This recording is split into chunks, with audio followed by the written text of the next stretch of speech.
Picture this: a misty morning in the rolling hills of Tuscany, Italy, over a century ago. The year is 1925, and in the quaint town of Montefiore, cobblestone streets wind like secrets through ancient stone houses.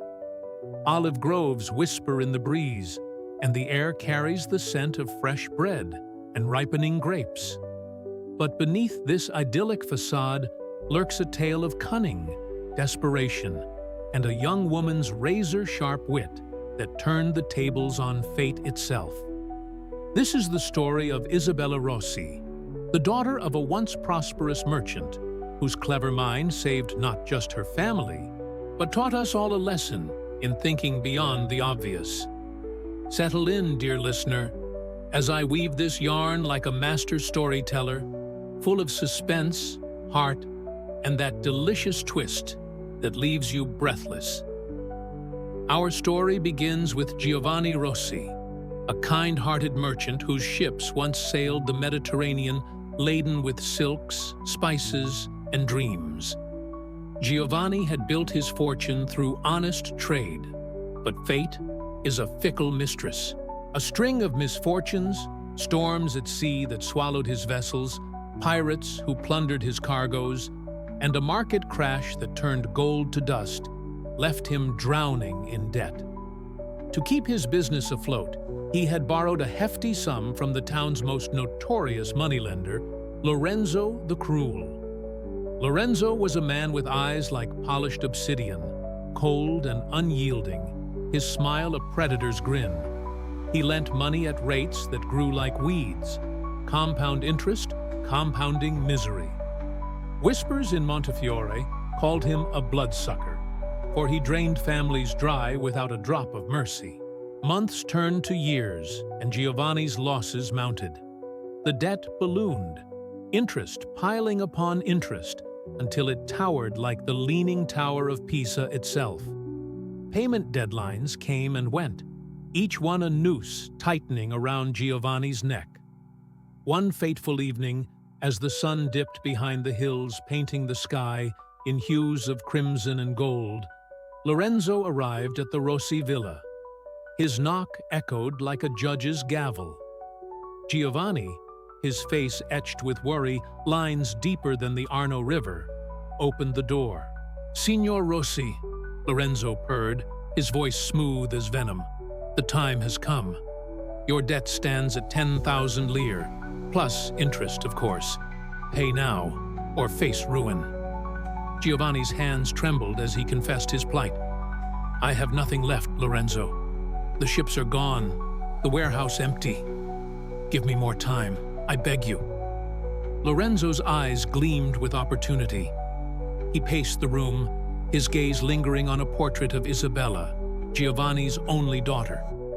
At 19, Isabella was the jewel of Montefiore, raven-haired, with eyes like emeralds and a spirit as fierce as the Tuscan sun.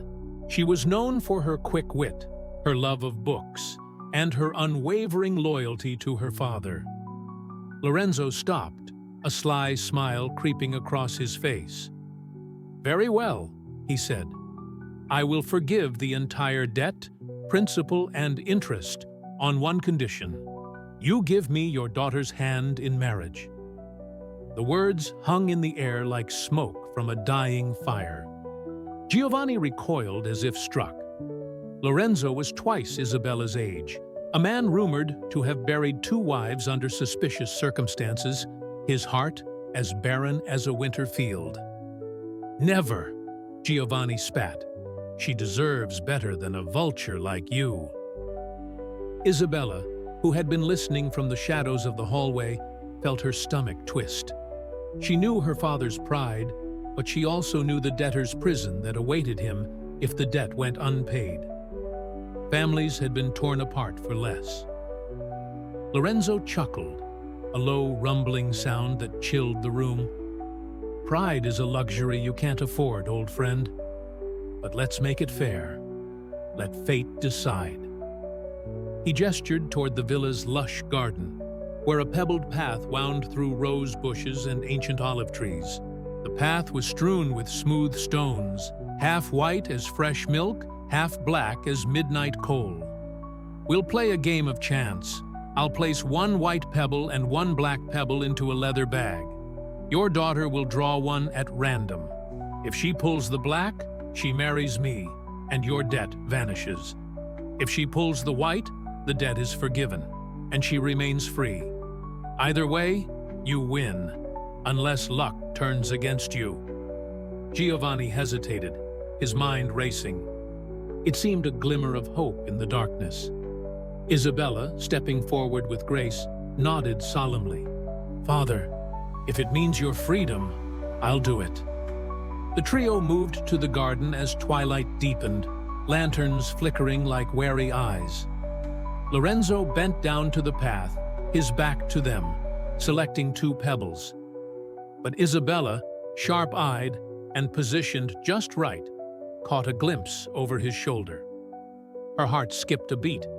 Instead of one white and one black, Lorenzo slyly pocketed the white and slipped 2 black pebbles into the bag. The cheat! The game was rigged from the start. If she drew, it would always be black. Marriage to this monster. Her father's debt erased, but at the cost of her soul. As the bag was handed to her, Isabella's mind whirled like a storm over the sea. 3 paths lay before her, each a trap. First, she could refuse to draw and expose the farce, but Lorenzo would deny it, claim insult, and drag her father to court, where his influence would seal their doom. Second, she could reach in, pull out both pebbles, and reveal the deception. But again, it would be Lorenzo's word against hers, a poor girl's accusation against a powerful man's denial. He'd twist it, say she tampered with the bag, and the debt would double in retribution. Third, she could draw the black pebble knowingly, sacrificing herself for her father's sake. A noble end, but one that would chain her to a life of misery. No, Isabella thought, her pulse steadying. There must be another way. A way to turn the cheat against the cheater. With a feigned smile, she dipped her hand into the bag, feeling the cool, identical stones. She grasped one, pulled it out, and before anyone could see its color, she tripped slightly, letting it slip from her fingers.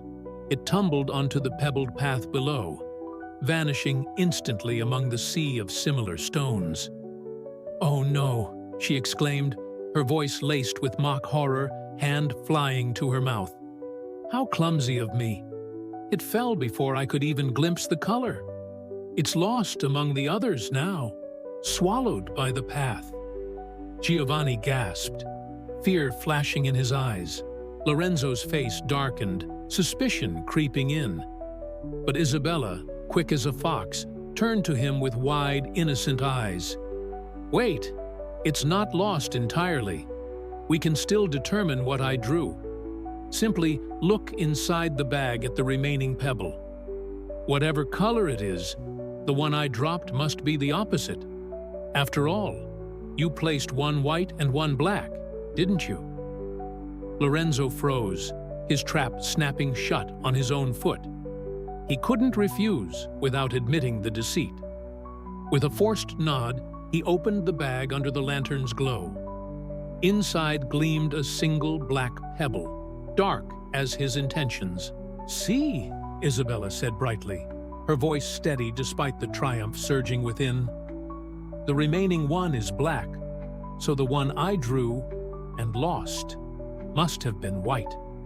By your own rules, the debt is forgiven, and no marriage is required."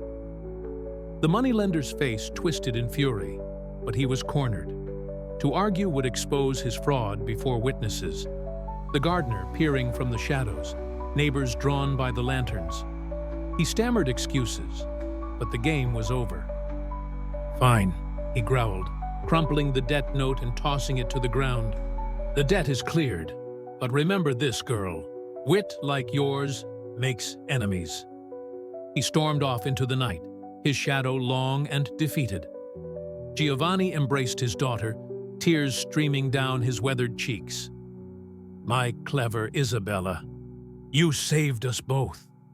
Word of her ingenuity spread through Montefiore like wildfire, turning her into a local legend. Suitors came calling, not for her beauty alone, but for the mind that outfoxed a fox. And Lorenzo? He slunk away, his reputation tarnished, never to lend in the town again. But here's the heart of the tale, the whisper that echoes through time. In life's toughest binds, when options seem grim and paths lead only to loss, pause, breathe. Think outside the cage they've built for you. Isabella didn't just draw a pebble, she reshaped the game itself. She taught us that solutions hide in the cracks, waiting for a cool head and a bold heart to find them. So next time you're cornered, remember the pebbles of Montefiore. What accident might you engineer? What assumption might you flip? The world is full of black stones, but with wit, you can turn them white. And there, my friends, ends our story. If it stirred your soul or sparked a smile, hit that like button, subscribe for more timeless tales, and share your own clever escapes in the comments below. Until next time, keep thinking beyond the bag. Good night.